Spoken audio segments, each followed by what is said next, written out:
Salve Deus, meus filhos. Louvado seja nosso Senhor Jesus Cristo. Louvado seja nosso Senhor Jesus Cristo. Louvado seja nosso Senhor Jesus Cristo.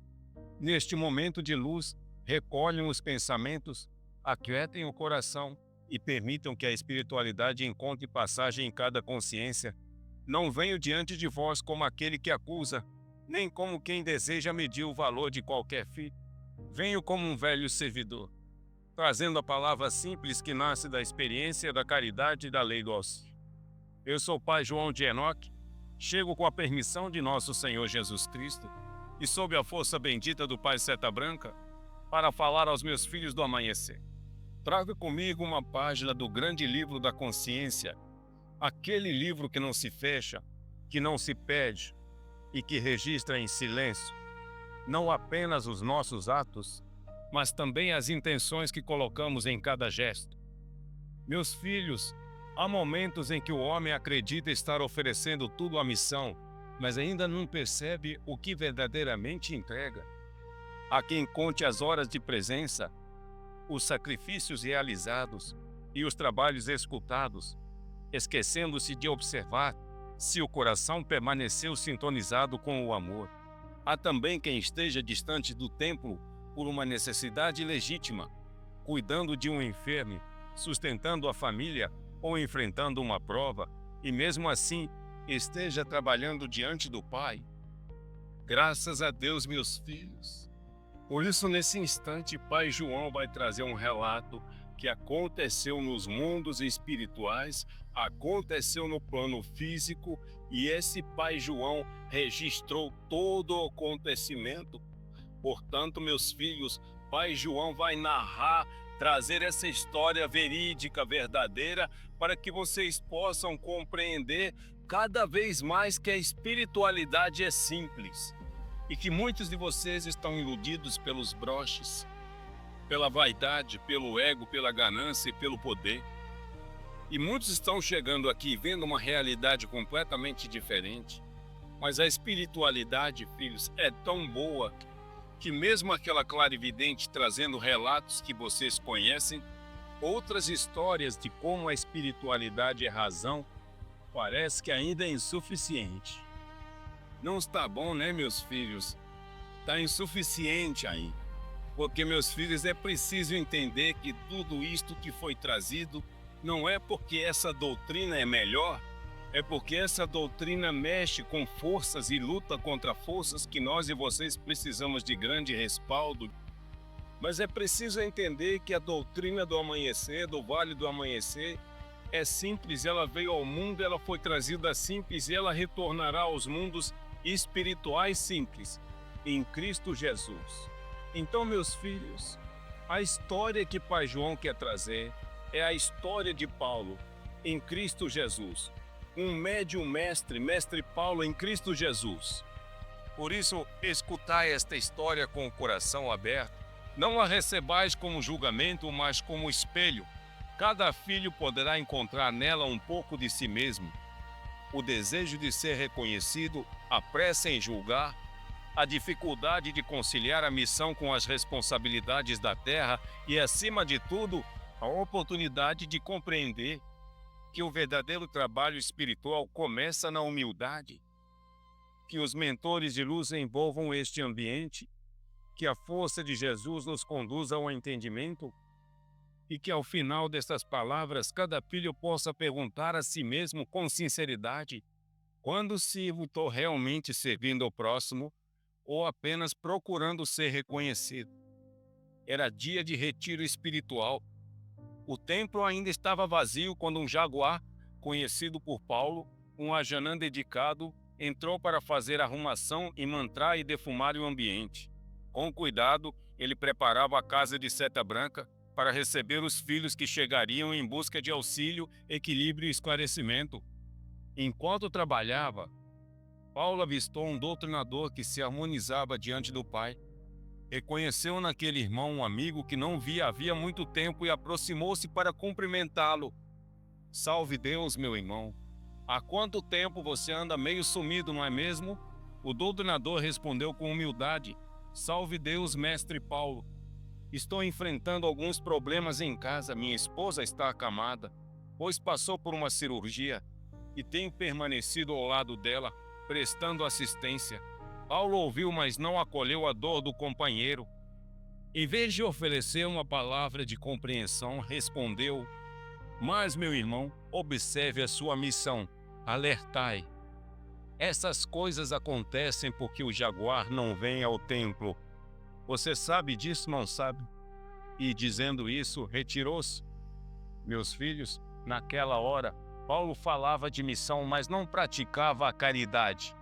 Falava de presença no templo, mas se esquecia de que o lar também é um campo sagrado de trabalho. A assistência à família, o cuidado com os enfermos e o amparo aos que dependem de nós também podem ser instrumentos de evolução, quando realizados com amor e responsabilidade. Meus filhos, antes de continuar esta história, é preciso compreender que nenhum desencarne chega como um acontecimento isolado. Na visão estreita da matéria, o acidente parece ser apenas uma interrupção repentina. Entretanto, no plano espiritual, cada passagem é acompanhada por uma movimentação de forças, pensamentos, compromissos e oportunidades. Paulo não sabia que aquele seria o seu último dia na Terra, e essa é uma das grandes lições que a vida nos apresenta. Ninguém conhece o momento exato em que será chamado a deixar o corpo físico. Naquela manhã, Paulo saiu de casa levando consigo os hábitos de muitos anos. Levava à pressa as preocupações, a convicção de que ainda teria tempo para corrigir algumas atitudes e a certeza de que em outro dia poderia ser mais paciente com a família. Levava também os méritos dos trabalhos sinceros que realizara, porque nenhum gesto de amor se perde, mas levava igualmente as sombras que não desejara enxergar. O espírito não se despide da própria consciência quando abandona o corpo.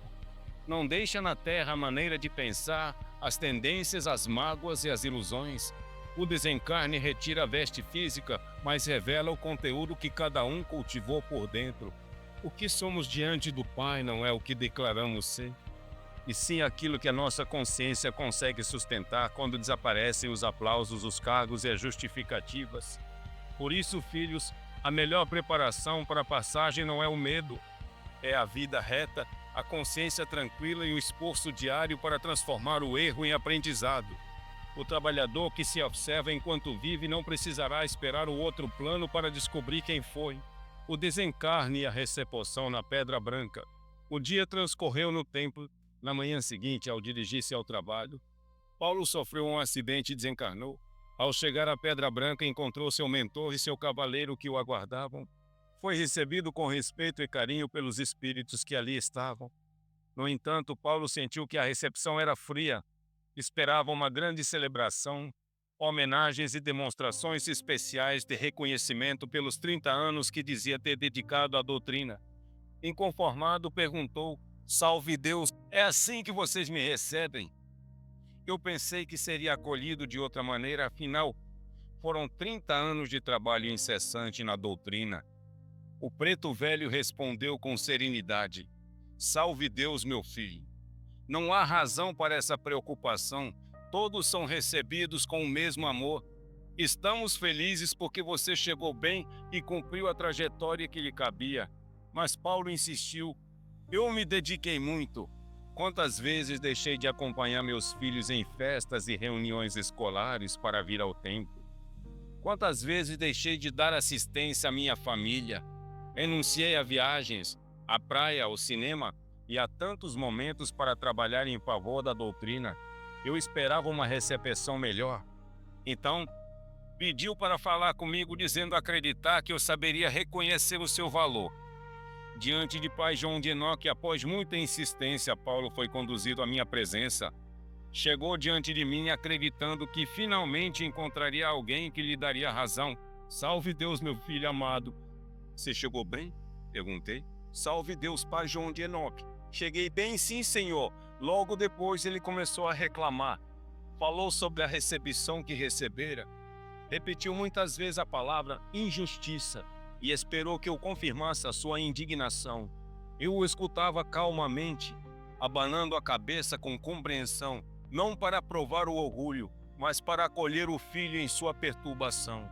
Quando ele parou para respirar, aproveitei a pausa e disse: Meu filho, você foi recebido muito bem.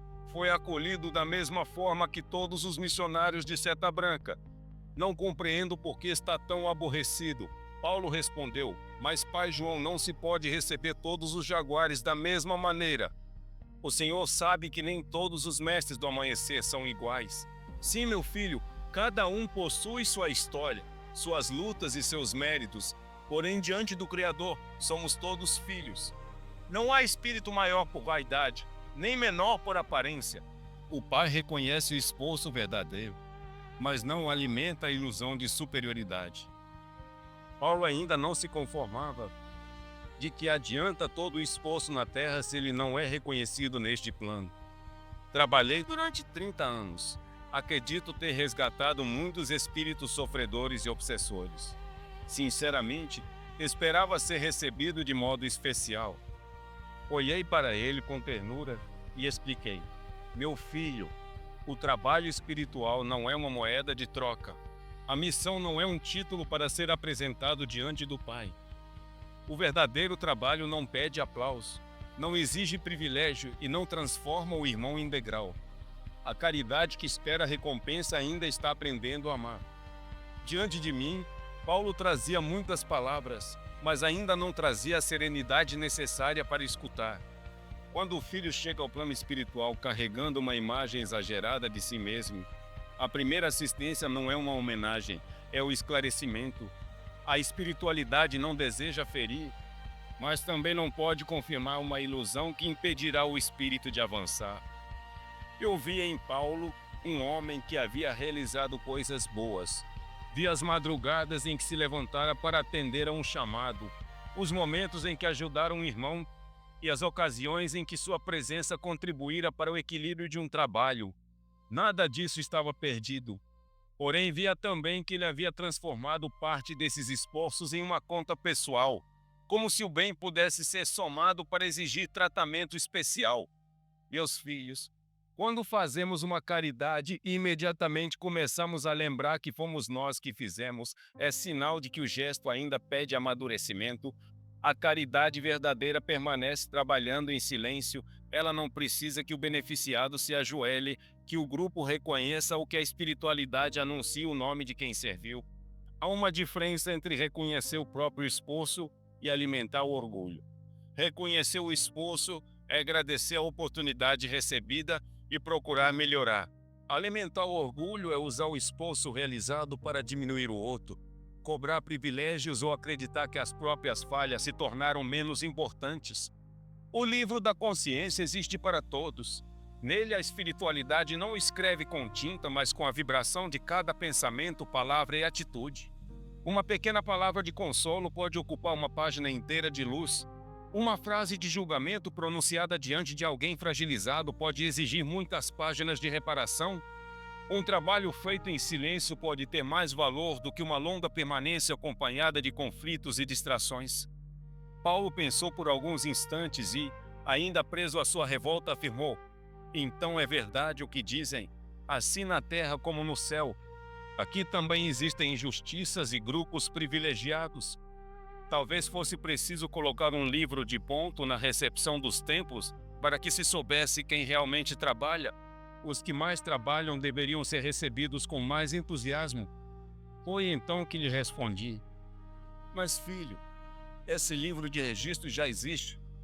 Paulo arregalou os olhos. Existe? Está vendo?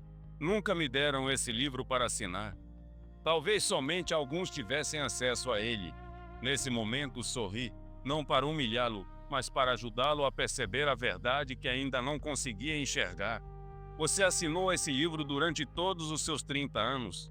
Eu assinei. Não me lembro. Será que o desencarne faz a gente esquecer algumas coisas? Não, meu filho. Esse livro não registra apenas a hora em que você chega ou sai do templo.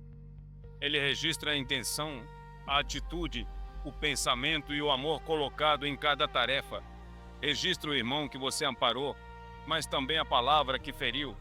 Registra o tempo de serviço, mas igualmente o tempo em que o coração se afastou da caridade. Registra o trabalho realizado com humildade e também o trabalho usado para alimentar o orgulho. Abri diante de Paulo as páginas do seu último retiro espiritual.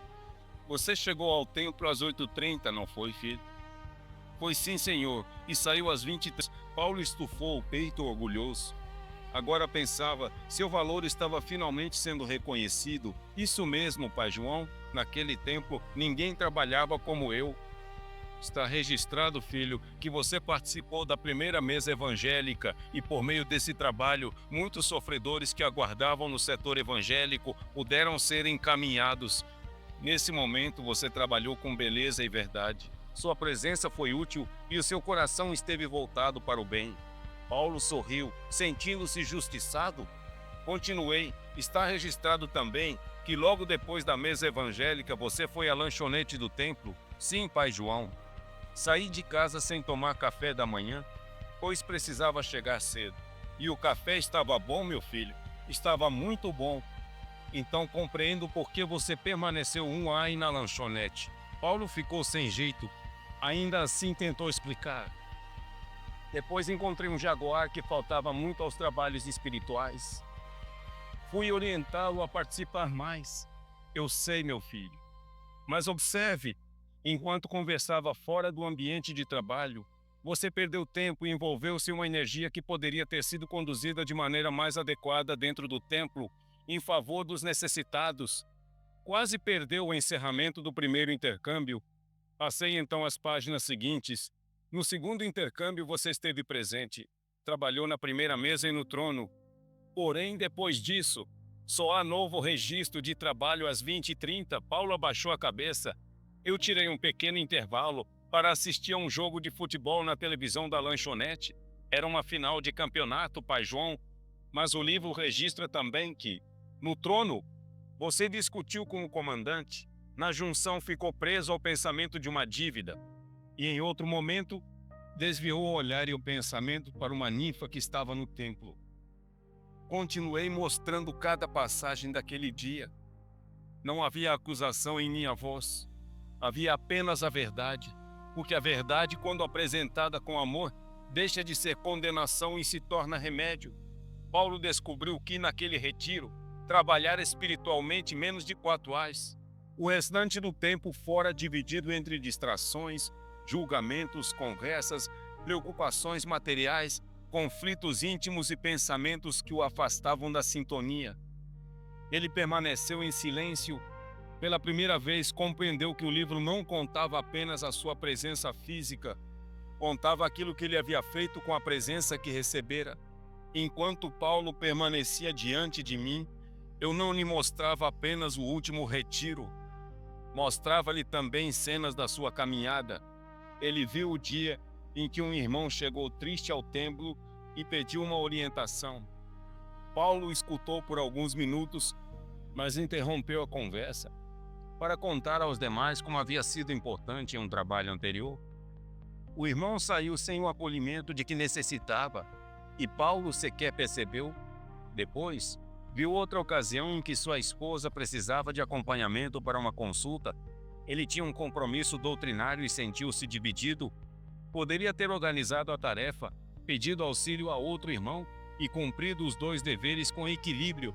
Em vez disso, deixou em casa uma palavra áspera e partiu ressentido, convencido de que a família não compreendia a sua missão. Também viu momentos luminosos, a vez em que permaneceu ao lado de uma pessoa em sofrimento sem perguntar qual seria a recompensa, o dia em que ajudou a preparar o templo antes de todos chegarem, a ocasião em que pediu perdão a um companheiro depois de reconhecer que havia sido injusto. Essas atitudes brilhavam no livro da consciência porque eram simples e verdadeiras. Eu lhe disse: filho, perceba que a sua vida não é formada apenas pelos erros, nem apenas pelos acertos. Você é um espírito encaminhada. O Pai não lhe pede uma perfeição que ainda não alcançou. Pede sinceridade para reconhecer onde está e coragem para continuar. O que você fez de bom é semente. O que fez de errado é lição. Nenhum dos dois deve ser usado para fabricar vaidade ou desespero. Paulo me perguntou: então, pai João, o trabalho realizado não vale pelo tempo, vale pelo amor? pela disciplina e pelo benefício que produziu. O tempo é importante, mas não é suficiente. 1 minuto de auxílio sincero pode transformar uma vida. Muitas horas podem passar sem que o coração participe. Por isso não conteis somente os dias em que estivestes presentes. Perguntai o que fizestes com a presença que vos foi concedida. E quando eu estiver cansado, dizei a verdade com humildade. O trabalhador cansado pode pedir apoio, reorganizar as tarefas e continuar servindo de acordo com suas forças. O que não deve fazer é transformar o próprio cansaço em autorização para ferir, julgar ou exigir que os outros carreguem a sua vaidade. A missão é compromisso, mas também é equilíbrio. E quando eu não puder vir ao templo, servi onde estiverdes, cuidai do enfermo com a mesma reverência com que entraríeis no templo, alimentai a criança com paciência, cumprimentai o vizinho com respeito, trabalhai honestamente, evitai uma discussão. A casa de seta branca é um ponto de força, mas a lei do auxílio acompanha o filho em todos os lugares. Depois dessas palavras, Paulo começou a compreender que a verdadeira missão não era um lugar para onde ele fugia das responsabilidades da terra, era uma luz que deveria alcançar todos os ambientes de sua vida. Pai João, disse Paulo, durante 30 anos eu fiz sempre a mesma coisa. Se somarmos somente o tempo em que trabalhei de verdade, talvez não chegue a 5 anos. Agora você começa a compreender, meu filho. Ninguém está apagando os seus esforços. O bem que você praticou está registrado e jamais se perde. Mas também não podemos chamar de missão aquilo que foi feito apenas por hábito, vaidade ou desejo de reconhecimento. A espiritualidade não mede o homem pelo tempo em que ele permaneceu dentro de um templo, mas pela qualidade do amor que colocou em cada minuto. Paulo se despediu e afastou-se de minha presença. Havia sido recebido com mais benevolência do que imaginava, porque o pai não trata seus filhos com dureza. O pai esclarece, corrige e encaminha, sempre oferecendo novas oportunidades de aprendizado. E eu digo aos meus filhos do amanhecer, não confundam assiduidade com caridade, não confundam uniforme com merecimento, não confundam autoridade com elevação, não confundam renúncia com abandono daqueles que Deus colocou sob a sua responsabilidade. A missão começa no coração e se confirma nas atitudes. O templo é sagrado, mas o lar também é. O trabalho mediúnico é importante, mas a palavra de consolo, o cuidado com o enfermo, a paciência com os filhos e o respeito ao companheiro são igualmente instrumentos da lei do auxílio. Quando um irmão estiver afastado, não o julgueis antes de conhecer a sua dor. Quando alguém não puder comparecer ao templo, procurai compreender a prova que ele atravessa. O jaguar não é chamado para cobrar presença, mas para oferecer esclarecimento, equilíbrio e amor. Se a sua família precisa de você, sirva com amor. Se o templo chama para o trabalho, trabalhe com disciplina. Se o irmão erra, oriente sem humilhar. Se o cansaço chegar, reconheça os próprios limites, sem transformar a missão em motivo de orgulho ou cobrança. O verdadeiro registro espiritual é escrito todos os dias. Ele não fica na parede, não depende de assinatura e não precisa ser mostrado a ninguém. É gravado na consciência diante do Pai pela intenção que orienta cada gesto. Paulo se retirou da minha presença em silêncio. Não saiu derrotado, porque a verdade não havia sido apresentada para destruí-lo. Saiu menor diante do próprio orgulho e por isso mesmo mais próximo da humildade. Às vezes, meus filhos, o espírito precisa perder a imagem grandiosa que construiu para encontrar a sua verdadeira dignidade. Seu mentor aproximou-se e perguntou se ele desejava descansar. Paulo respondeu que precisava refletir. Pela primeira vez, não pediu uma posição de destaque, não perguntou quem havia sido mais reconhecido e não reclamou da recepção. Pediu apenas uma oportunidade de aprender novamente a servir. O mentor conduziu a um ambiente de recuperação e esclarecimento. Ali, Paulo encontrou outros espíritos, que também revisavam suas experiências. Alguns haviam sido muito ativos na terra, mas pouco caridosos. Outros haviam comparecido poucas vezes aos trabalhos, mas sustentaram durante anos uma família com amor, honestidade e paciência. Havia ainda aqueles que, sem conhecer a doutrina, Praticaram o bem de maneira espontânea e sincera. Paulo percebeu que o Pai não comparava histórias. Cada espírito respondia pela própria consciência. Não existia uma fila de privilégios. Existia uma escola de amor em que cada um recebia o auxílio adequado para continuar evoluindo. Então ele compreendeu a razão de ter sido recebido com serenidade. A recepção não fora fria, fora limpa de elogios e de distinções para que ele pudesse encontrar a verdade sem novas ilusões. O acolhimento espiritual não se mede pelo barulho da celebração, mas pela paz que permite ao espírito reconhecer a si mesmo. Meus filhos, permiti que eu vos fale ainda por alguns instantes, porque esta história não termina na consciência de Paulo. Ela continua em cada trabalhador que, ao ouvir estas palavras, examina o próprio caminho. Quando chegardes ao templo, não penseis que estáis chegando para provar que sois melhores do que alguém. Chegai para aprender. O templo não é palco de disputa nem lugar de exibição pessoal. É oficina de recuperação, escola de disciplina e espaço de encontro com as próprias imperfeições. Cada ritual, cada canto, cada trabalho e cada encontro deve ajudar o filho a tornar-se mais sereno, mais justo e mais útil. Se um irmão se aproxima com dificuldade, não perguntai primeiro por que lhe faltou. Perguntai se precisa de ajuda. Se alguém se afastou, não crieis uma história sobre a sua vida antes de ouvir o seu coração. A cobrança sem amor endurece a orientação com caridade desperta. Não existe trabalho pequeno quando realizado com sinceridade. Aquele que varre o ambiente, organiza os objetos, recebe um irmão, prepara uma água, cuida do silêncio ou ajuda no encerramento pode estar realizando uma tarefa de grande valor. O que define a grandeza do trabalho não é a posição ocupada, mas o espírito de doação que o acompanha. Também não existe tarefa grandiosa quando o trabalhador a utiliza para humilhar, controlar ou se colocar acima dos demais. A autoridade espiritual não é instrumento de poder pessoal. Ela deve ser exercida como responsabilidade, com paciência e com consciência de que todo aquele que orienta também está sendo orientado pela própria vida. Filhos, examinai a vossa linguagem. Muitas feridas não são abertas por grandes conflitos, mas por pequenas frases repetidas sem cuidado. Você não serve, você não tem compromisso, você não é um verdadeiro jaguar. Palavras assim podem afastar uma alma que precisava apenas de acolhimento. Antes de pronunciar um julgamento, perguntai: esta palavra vai ajudar o irmão a se levantar ou apenas aliviar a minha irritação? Examinai também a vossa presença. O corpo pode estar no templo enquanto a mente permanece presa às preocupações, às disputas, às dívidas, aos desejos e às comparações. Quando percebedes essa dispersão, não vos condeneis. Respirai, harmonizai-vos e retornai ao trabalho. A disciplina não significa nunca se distrair, significa aprender a voltar. Examinai, por fim, a vossa relação com a família. Ninguém deve usar a espiritualidade para fugir do diálogo, do cuidado ou das obrigações assumidas. A missão não autoriza a indiferença. O filho que serve no templo, mas trata a casa com violência, ainda precisa compreender a essência do serviço.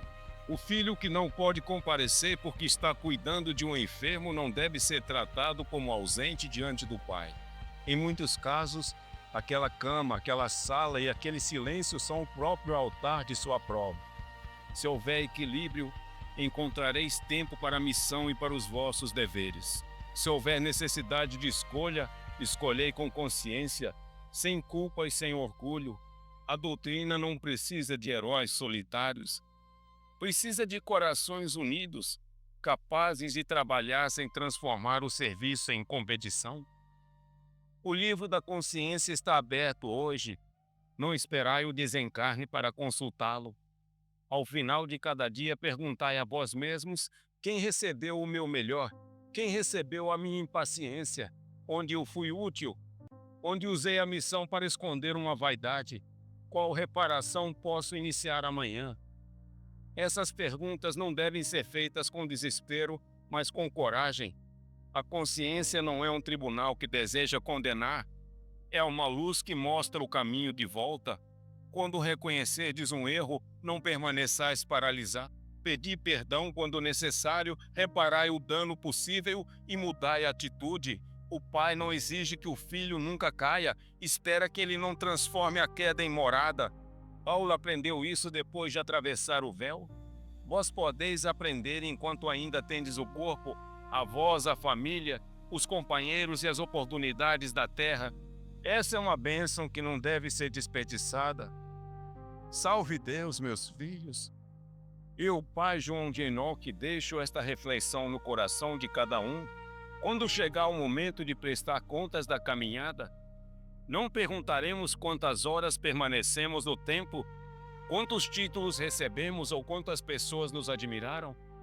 Perguntaremos com sinceridade quantos corações amparamos, quantas palavras de orgulho silenciamos, quantas vezes escolhemos a caridade em lugar da vaidade e quanto amor conseguimos colocar a serviço do próximo. Que o Pai Seta Branca vos cubra com sua luz, que a força de Tia Neiva vos inspire no cumprimento da missão, que os mentores vos conduzam com equilíbrio, humildade e discernimento, e que cada filho compreenda que servir é, antes de tudo, aprender a amar. Salve Deus, que Jesus esteja em nossos corações hoje e sempre.